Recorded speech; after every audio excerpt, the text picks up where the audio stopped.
Grupo Literario Al Margen. Escritores independientes. Mar del Plata, Argentina. Bueno, mi nombre es Ezequiel Ignani.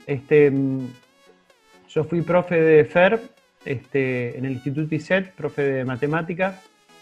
No soy periodista ni entrevistador, así que disculpen los errores que seguramente habrá. Estoy orgulloso de que FER me haya convocado para esta propuesta. Así que, bueno, bienvenido y esperemos pasar un lindo momento y conocer un poco más a Fermín y a su obra.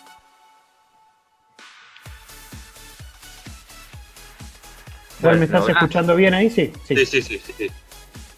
Sí. Entonces, bueno, gracias Ezequiel acá por la entrevista. Hola a todos, yo soy Fermín. Y bueno, primera o mejor dicho segunda entrevista que voy a hacer, digamos, en temas artísticos, así que a ver cómo me va. Bueno, un saludo para todos. Empezamos. ¿Cómo venís llevando, Fer, todo este asunto de la pandemia? Bueno, llevándolo, que es lo importante. Estamos bien, estoy viviendo así como cualquier otro día en situación normal, así que estoy haciendo algunas actividades al mismo tiempo, así de forma virtual, así que no me puedo quejar. Bastante bien. Buenísimo. Vamos a aclarar un poco para que la gente entienda que se ve así Fer de cerca porque él necesita acercarse a la computadora por esa sordera que tiene. Son las cosas que son interesantes contemplar con Fer, que a veces es más importante, tengo hipoacusia y discapacidad visual total, entonces no puedo ver la cámara y bueno, tengo que tener el volumen bastante alto para escuchar todo bien, lo más claro posible, cosa que hasta ahora estoy logrando. Así buenísimo. No, estaba bueno aclararlo, porque si no... Claro. Aparte es interesante verlos desde tu punto de vista, ¿no? Porque ahora con toda la sobreestimulación que tenemos de la imagen, ¿no? De repente se piensa que es más importante verte la cara a vos a que vos estés escuchando la entrevista. Totalmente. Fer, ¿cómo fueron tus inicios con la escritura, con la lectura en la infancia? ¿Cómo fue tu primer contacto con... Bueno, todo empezó así. Yo, cuando era chico, leía. Primero leía en braille y por ahí escribía alguna cosa en la escuela, ¿no? En ese momento que trabajaba todo en braille y no tenía mi primer computadora y bueno, era toda una lucha. Ya digo, como el braille no es, en opinión mía, no es un sistema de escritura inclusivo, ¿no? Porque otra persona, dependemos de otra persona que tiene que traducir, ¿no? A letra en imprenta o en tinta, como se le quiera decir, y bueno, esto es un tema. El tema es que yo leía bastante y bueno, eran cosas de la infancia, así que de alguna forma me empecé a atrapar en lo que era el mundo de la lectura y por ahí en la escuela escribí alguna cosa, pero lo que empezó en serio, que me llevó a este mundo de la lectura y la escritura de alguna forma, fue cuando a mis 18, 19 años empecé a darme cuenta que me gustaba escribir relatos y por ahí fue cuando a los 19 escribí mi primer novela, que era autobiográfica y nunca la terminé, pero fue un experimento que hice y me sentí muy bien haciéndolo. Así fue como empezó. Al mismo tiempo leía bastante, así que ahí empezó todo. ¿Y cómo era ese Fermín a los 19 años de la novela, ese personaje? Un desastre, esto es lo que puedo decir. Un desastre. Era un pibe rebelde, ya les digo, un adolescente. Yo mismo escribía bastante desastroso, no respetaba los, ¿cómo se dice? Los conectivos, no usaba bien los signos de puntuación, las comas y esas cosas. Pero bueno, fui mejorando con los años, así que al mismo que mi propia persona, ¿viste? Madurando con los años. Fer, ya en esos años escribías con el lector de pantalla, ¿no? Exacto. exacto. Yo voy a contar un poco como para que sepa la gente, ¿no? ¿Cómo hago para escribir? Se preguntarán mucho. Entonces lo que hago, yo tengo la computadora o el celular, pero vamos más con la computadora porque yo con las computadoras de escritorio, con el sistema Windows, me siento mucho más cómodo, mucho más en mi casa, no sé. Yo vengo usando las computadoras desde que tengo 5 años. ¿Cómo hago si no veo nada? Hay un programa que se llama, se lo clasifica como lector de pantalla. Y estos programas lo que hacen es leer en voz alta todo lo que aparece en pantalla, lo que escribimos, lo que sale en el sistema operativo, las ventanas que se abren, todo lo lee en voz alta, ¿sí? Interpretado por... ¿cómo te puedo explicar? Es una voz artificial, es una voz sintética, por eso se lo llama sintetizador de voz. Entonces simula el habla humana y entonces, ¿cómo te puedo explicar? Todo lo que sale en pantalla es leído en voz alta y nosotros, de forma que nosotros como usuarios lo entendemos lo que dice y podemos interpretar esa información y hacer algo en consecuencia. Así es como funciona. Sí, aparte de lo interesante que marcabas vos hoy es que ya no dependés de un tercero para que me lea las cosas o para que me las transcriba. Exacto. Te da autonomía, ¿no? Que a veces... Claro, un apunte que por ahí me parece importante aclararlo, es que los lectores de pantalla no pueden leer nada que sea estrictamente visual. ¿Me explico? Dibujos, fotos, cosas que están en formato de imagen pura, ¿viste? Esas cosas no las podemos leer. Existen algunos programas de inteligencia, por ejemplo, inteligencia artificial, ¿no? El reconocimiento óptico de caracteres y alguna cosa más, pero no devuelve resultados perfectos, así que si vamos para cosas serias o importantes no sirve, no son suficientes todavía, pero es una tecnología que está en desarrollo, como quien dice, así que quién sabe en un futuro, pero hoy por hoy nos conviene leer todo lo que esté en texto. Fer, ¿y cuáles fueron tus primeras lecturas? ¿Qué autores recorrías? ¿Tus lecturas de la infancia o de la adolescencia o a partir de los 19 años? Y a ver, de la infancia, lo que recuerdo, yo por ejemplo leía a Elsa Bornemann, leía a... no me acuerdo cómo se llama el autor o la autora, que me parece que era alemán, y un cuento que se llamaba El bandido salto de mata. ¿Qué más? No me acuerdo tanto lo que... leía alguno de Salgari también. Pero ahora sí, volviendo a algo un poquito más actual, o más actual en mi vida, claro. Sí me acuerdo que desde los 17 empecé a leer a Jaime Bailey, que es un escritor peruano, y puedo decir que para mi gusto es de mis favoritos, si no mi favorito. Así que bueno, empecé a leer de a poco toda su bibliografía y de alguna forma sentí que fue como mi fuente de inspiración o algo así. Y después, sí. ¿Qué te cautivó de él? ¿Qué cosas resonaron en ese autor que hicieron que te parezca atractivo? Yo creo que fue los temas que trata él en sus novelas, cómo los narra, cómo cuenta las cosas que también están fuertemente basadas en su propia vida o en las cosas que suceden en su propio entorno, ¿no? No sé, es como que tiene una forma de narrar las cosas o de decir las cosas que eso es justamente lo que me hace querer leer todas sus novelas, a ver qué sucede después y releerlas incluso después. Federico, contanos un poco cómo es tu proceso creativo. ¿Cómo vas planificando vos tus escritos? ¿Van surgiendo en la medida que vas escribiendo o los pensás de antemano? No, yo lo que hago es así. Van cambiando las cosas. Por ejemplo, si tiene mucho de autobiográfico, lo que hago es escribir, porque esas cosas las recuerdo, ¿no? Tengo los recuerdos bastante calientes, o como se quiera decir. Bueno.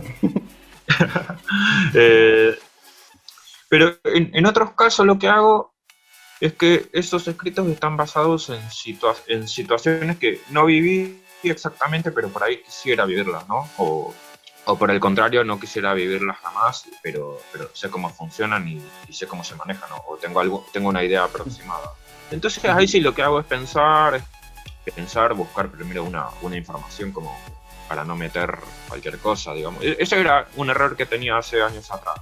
Ese error lo tenía, no sé, hace hasta 4 años atrás, donde por ahí como no buscaba información, metía cualquier cosa que se ponía ilógica o incoherente.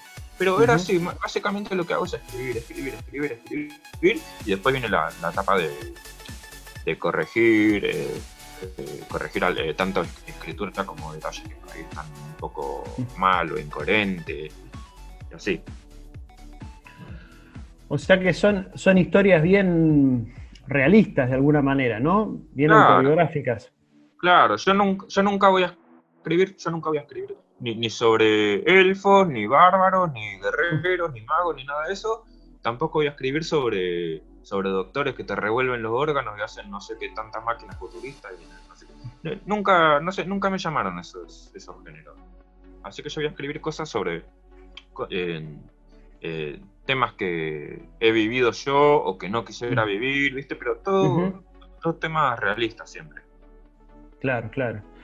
Por ahí, más que nada, estoy haciendo hincapié en romance, ¿no? En novela romántica y drama, cosas así, porque descubrí que es lo que más me gusta. Claro. Y aparte no hay romance sin drama, ¿no? Si no hubiera drama en el romance sería aburridísimo. Totalmente. ¿Qué sentido tendrían los clásicos, ¿no? De Romeo y Julieta, que hubiera pasado si no hubiera ahí un drama? Claro, pero justamente esos no los he leído nunca, o no tengo tantos recuerdos, justamente. Sino que voy por todo lo que se va publicando ahora, por ejemplo, no sé, en Wattpad, o las novelas comerciales y esas cosas que se publican ahora. A mí siempre me llamó la atención tu capacidad para describir la realidad. Uno estúpidamente cree a veces de que una persona ciega no puede ser preciso al describir situaciones de imagen, ¿no? Totalmente. ¿Cómo haces vos para construir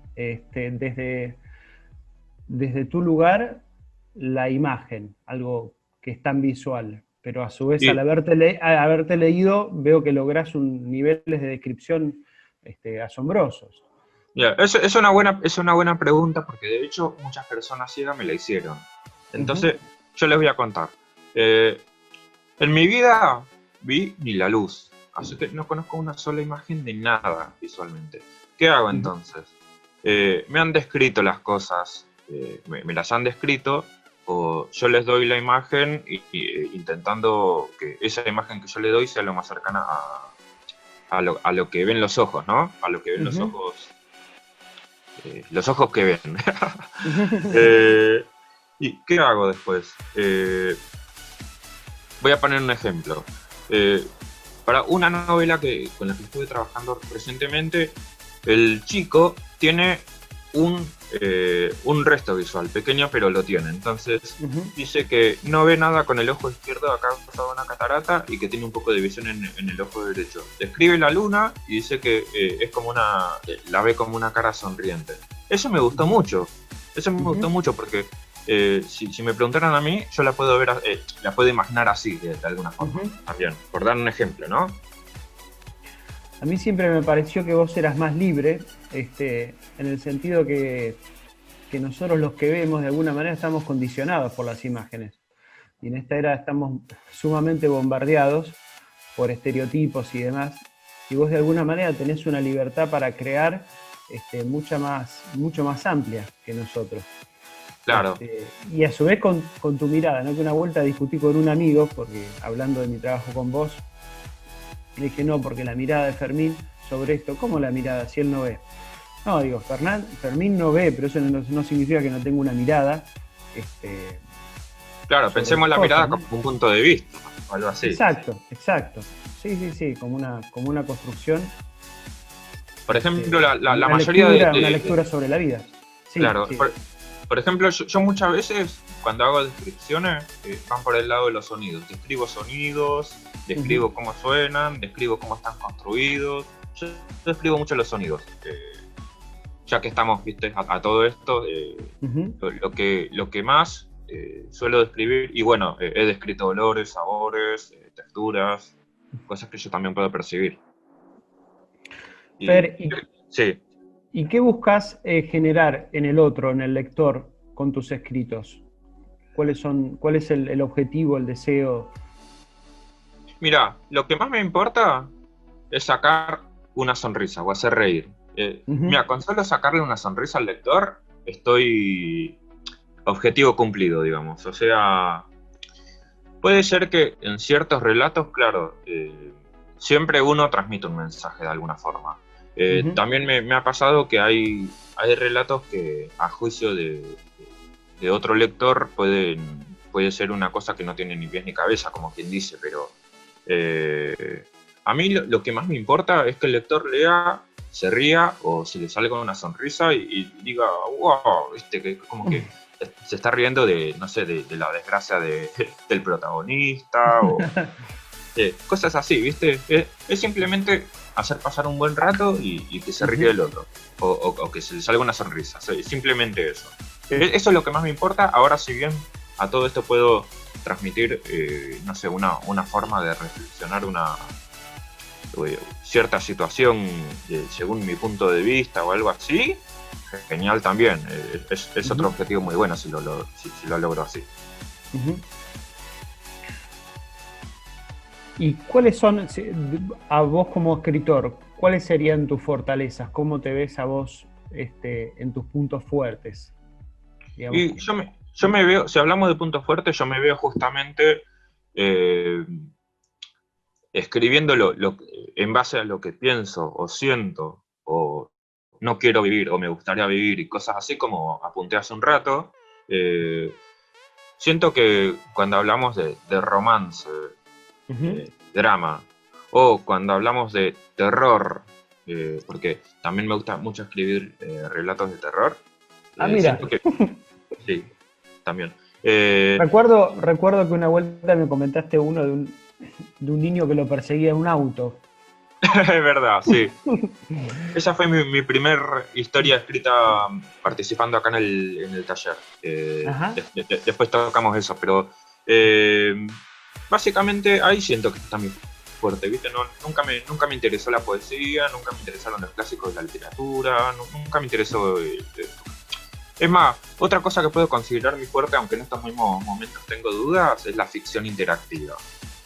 O sea, los libros juegos, las aventuras conversacionales, los juegos de rol, la ficción interactiva donde por ahí la mayoría de estos relatos se narran en segunda persona y el lector es como que de alguna forma toma el papel del protagonista y tiene que hacer algo, ¿no? De forma interactiva, tomar decisiones, pasar a tal página para, digamos, para realizar esa acción o esa decisión que tomó, puede escribir acciones indicando órdenes que quiere hacer, cosas así, ¿viste? Ese también creo que está siendo muy fuerte, ya que yo les voy a contar, para que vean de dónde viene la cosa.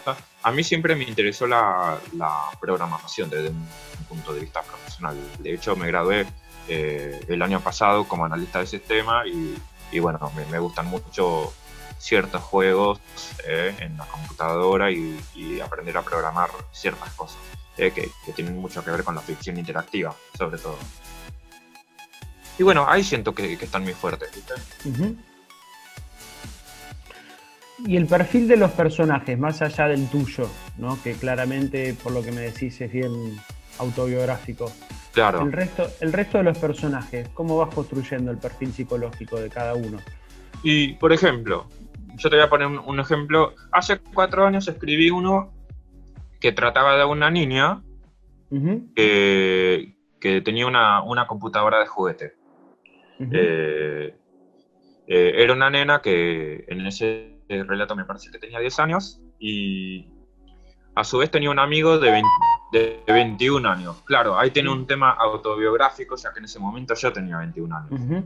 Y bueno, esa niña y su amigo jugaban y jugaban y jugaban, salían a pasear, compraban juguetes. Bueno, la niña también tiene sus toques autobiográficos similares a mí. ¿Por qué? Porque esa nena, de alguna forma, sería una recreación en femenino de mi infancia, cuando yo vivía en un departamento, jugaba con mis juguetes. O por ejemplo, a ver, otro que me acuerdo. Otro. En esa misma novela salen... hay más personajes. Por ejemplo, los músicos de una banda de heavy metal, que serían los malos. Son los que insultan a Javier, este amigo de 21 años. Lo insultan por haberse colgado jugando con la niña y así. Bueno, son malas personas. ¿Cómo lo construí? A partir de gente, ¿no? Conocidos míos, como si lo quiera ver, que por ahí es como que me quedó algún recuerdo de alguna forma. Por ejemplo, en el caso de los metaleros, como yo les digo, construí su perfil a partir de unos conocidos míos, viste, que escuchan esa música, tienen ese carácter medio maluco, y así. Sí, es bien extraído de la realidad. Bueno, creo que todo autor, ¿no? De alguna manera u otra es autobiográfico, por más que escriba fantasía y demás, siempre. Claro. Los materiales vienen por ahí de lugares muy profundos de uno, ¿no? A veces son más reales que otros, pero... Claro, incluso para... De otra manera uno proyecta. Sí. Claro, sí, incluso sí. Para interpretar a la novia, la amante, la mamá, el papá, todo lo que viene después. De alguna forma tiene su extracto ahí con mi vida real. Sí. ¿Y cuánto se cuela de ese niño de 10 años en tus historias actualmente? ¿Cómo? ¿Cuánto de tus historias actuales, en cuánto recurrís a la infancia tuya, si es que aparecen personajes de la infancia? Todo el rato. Claro, todo el rato. Me parece, por lo poco que he leído, me parece un poco recurrente, ¿no? Esa noción de... No, depende del relato en sí. Por ejemplo, yo desde hace 4 años atrás, cada tanto estoy haciendo... Su conexión a internet es ¿me escuchás? Sí, te escucho bien yo. Yo te escucho bien. Bien.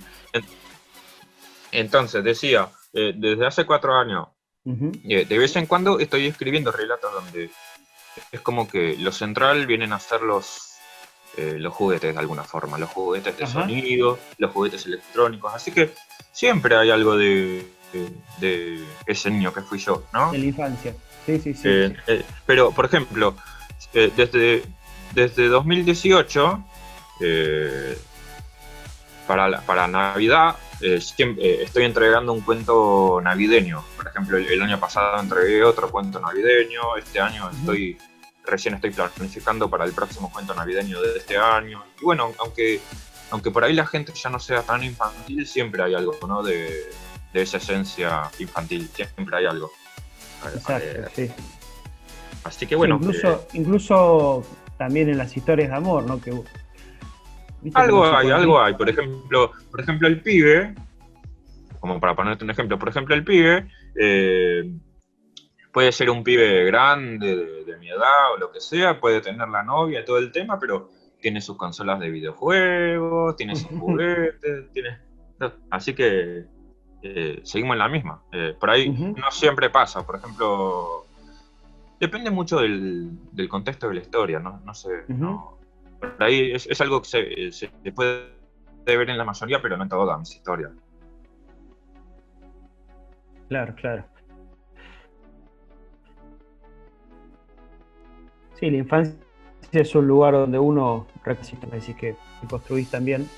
Los psicoanalistas dicen que uno en realidad ama una sola vez, que es en la infancia, cuando recibís todo el monto de afecto de tus padres y demás, y después en la vida adulta uno busca rasgos de esa infancia, ¿no? En los otros.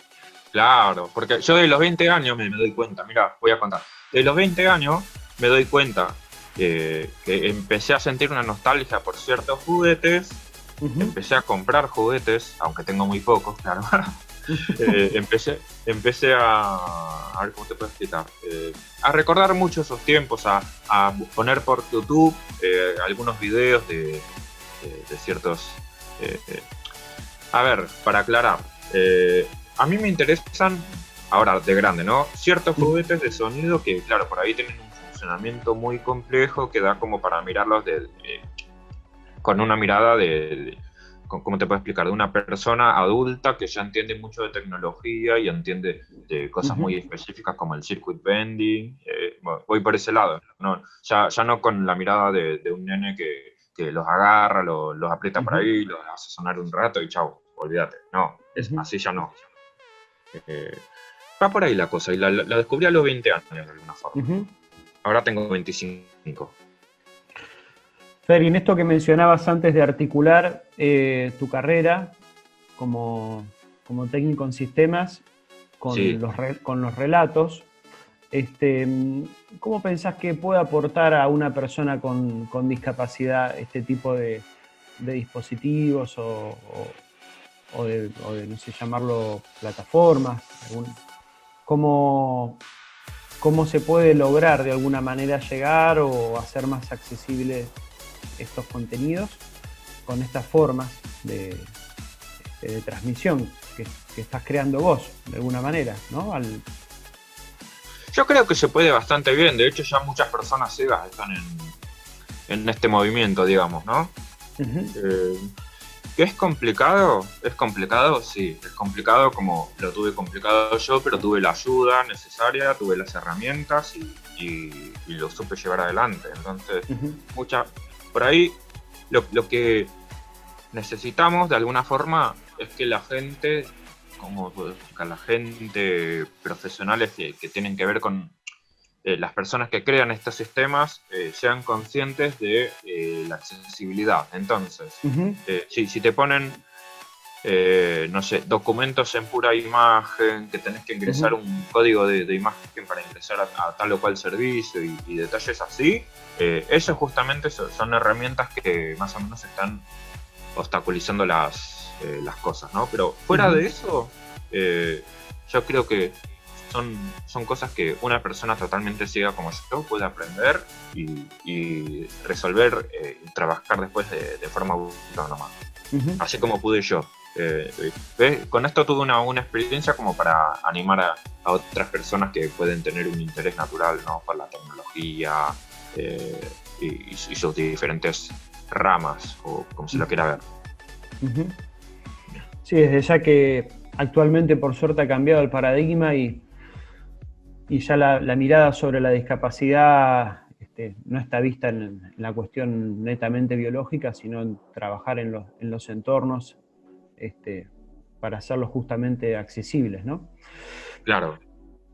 Y vos de alguna manera, bueno, por lo menos acá en nuestra ciudad, sos como una punta de lanza en lo que es programación. Acá en Mar del Plata, yo lo que puedo decir como una persona que ya está trabajando, aunque fuera de forma de entrenamiento, yo puedo decir que estamos en pañales todavía, como quien dice. En cuanto a accesibilidad y tecnología realmente eficaz o eficiente que se esté desarrollando, es para mí que en Mar del Plata estamos en desarrollo todavía, en fase de desarrollo. Es como que recién ahora se está empezando a construir en todo en comparación con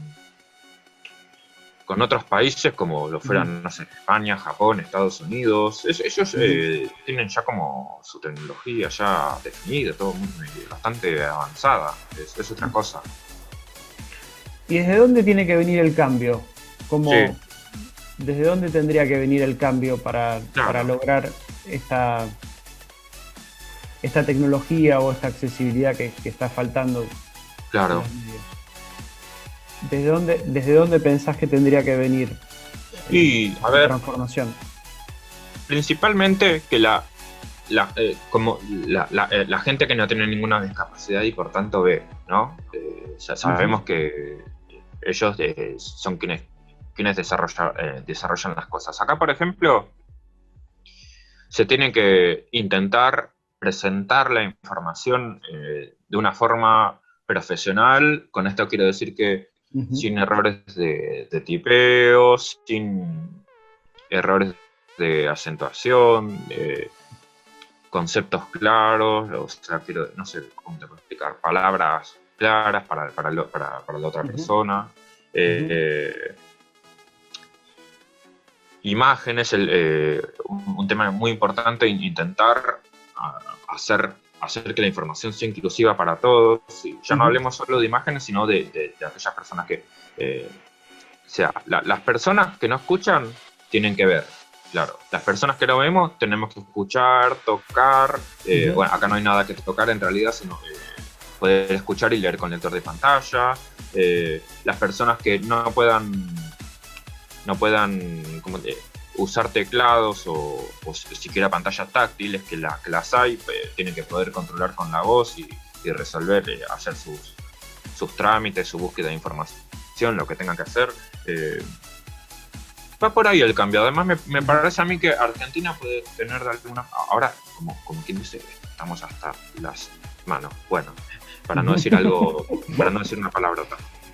Pero me parece a mí que Argentina puede estar en desarrollo como para volver a trabajar, digamos, en soluciones más, no sé, electrónicas, bien hechas, digamos, incluso pensando en el entretenimiento, porque hace décadas atrás, cuando yo todavía no había nacido, existía una empresa que ahora no me acuerdo su nombre, que ellos hacían la famosa Family Game, la fabricaban acá, o sea, era un clon, claro, era un clon de la Famicom de Japón, y claro, por ahí el hardware y esas cosas lo traían de China, no sé si de China o de Japón, y la terminaban de armar acá. Y además acá están armando computadoras y cosas así, así que me parece que no se tienen que quedar en computadoras y aparatitos que desarrolladas así nomás. Me parece que pueden darnos mucho más. Pueden darnos mucho más a los que todavía vamos por el entretenimiento. No sé, es una opinión mía, ¿viste? Y sí, claro. Por ahí claro. mezcla las... Fer, y volviendo un poco al tema de la escritura, ¿qué estás escribiendo actualmente? Ahora mismo estoy cautivado por una página que genera, o como se lo quiero decir, te permite crear historias mediante inteligencia artificial.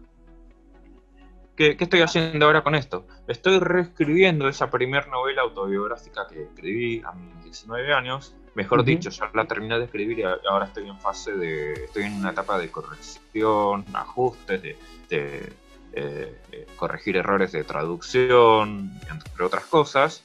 Y estoy escribiendo entonces esta novela que cuenta la relación con una chica acá, cercana, en mi entorno, que fue mi primera vez, y bueno, lo cuento todo, lo cuento desde que nos conocimos, desde ese día que la conocí, hasta que todo se terminó. Interesante, ¿eh? Sí. Bueno, quedan 2 minutos y monedas. Está bien. Así que vamos a ir cerrando. Última pregunta, si querés, para responderla en un minuto. ¿Cómo te ves a futuro? ¿Trabajando en qué vinculado a la escritura? ¿Qué te gustaría en cuanto a la escritura, yo creo que va a seguir siendo algo que voy a utilizar, ¿no? Como una terapia, como una forma de expresión, como algo por mi tiempo libre, por hobby, porque me gusta.